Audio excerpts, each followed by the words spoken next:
चारू मजूमदार भारतीय क्रांति का एक अनसुना अध्याय। नमस्कार, आज हम एक ऐसे क्रांतिकारी के जीवन की कहानी लेकर आए हैं जिन्होंने भारतीय इतिहास में एक नई क्रांति की नींव रखी। हम बात कर रहे हैं चारू मजूमदार की, जिनका नाम भारतीय क्रांतिकारी आंदोलन में एक प्रमुख स्थान रखता है। चारू मजूमदार नक्सलवादी आंदोलन के संस्थापक माने जाते हैं। उनकी क्रांति, उनके विचार और उनका बलिदान, ये सभी भारतीय समाज को बदलने की एक कोशिश थी। आइए जानते हैं चारू मजूमदार के प्रेरणादायक लेकिन दुखद कहानी। चारू मजूमदार का जन्म सन 1918 में पश्चिम बंगाल के सिलीगुड़ी में हुआ था। उनके परिवार का रुझान राष्ट्रवादी आंदोलन की तरफ था, जिसने चारू के बचपन पर गहरा प्रभाव छोड़ा। उन्होंने किशोर अवस्था में ही ब्रिटिश राज और सामंती प्रथा से होने वाली सामाजिक और आर्थिक असमानताओं को देखा, महसूस किया। इस समय तक बंगाल में अकाल पड़ा था और द्वितीय विश्व युद्ध की मार से लोग पीड़ित थे। इसी सामाजिक और राजनीतिक माहौल ने चारू को राजनीति की ओर प्रेरित किया।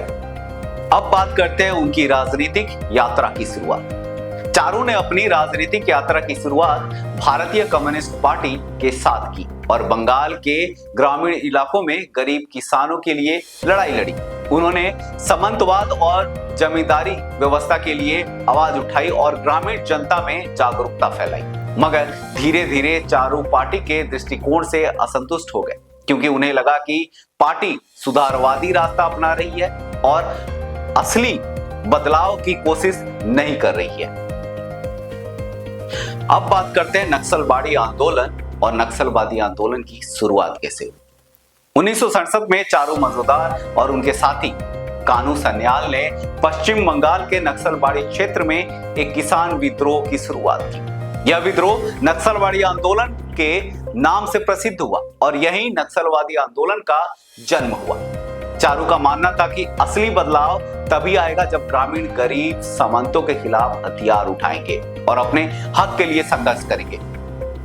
उन्होंने ऐतिहासिक 8 दस्तावेज नामक लेखों की एक श्रृंखला लिखी, जिनमें उन्होंने सशस्त्र क्रांति की वकालत की और माओ के विचारों को भारतीय प्रशिक्षण में प्रस्तुत किया।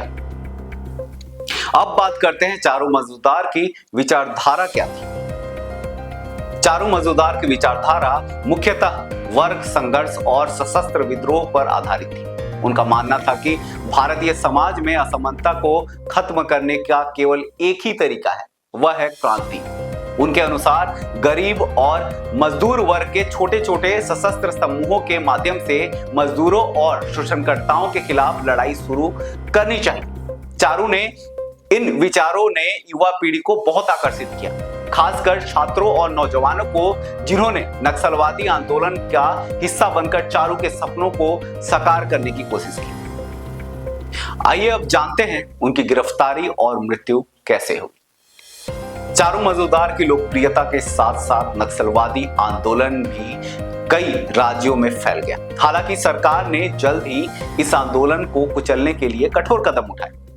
सन 1972 में चारू मजूमदार को कोलकाता में गिरफ्तार कर लिया गया और पुलिस हिरासत में रखा गया। दुर्भाग्यवश गिरफ्तारी के कुछ दिनों बाद उनकी रहस्यमय परिस्थितियों में मृत्यु हो गई। कहा जाता है कि उन्हें पुलिस ने हिरासत में यातनाएं दी थी। उनकी मृत्यु के साथ ही नक्सलवादी आंदोलन एक बड़े संकट में आ गए और उनके बिना यह आंदोलन बिखरने लगा। अब बात करते हैं चारू मजूमदार की विरासत की। चारू मजूमदार की क्रांति और उनके विचार भारतीय समाज में आज भी जीवित हैं। उन्होंने जिस क्रांति की कल्पना की थी, वह समाज में सामाजिक और आर्थिक समानताओं को दूर करने का एक तरीका था।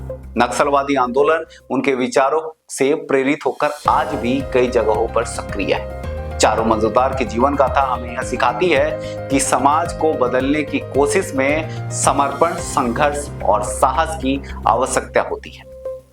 चारू मजूमदार का जीवन हमें सोचने पर मजबूर कराता है कि एक ऐसा समाज बनाना कितना कठिन है जहां सभी समान हो। ये थी आज की एक खास रिपोर्ट। इसी के साथ मैं प्रभुल पांडे इजाजत लेता हूं। तब तक के लिए बने रहे हमारे साथ एजुकेशन पोस्ट न्यूज पे। नमस्कार, धन्यवाद।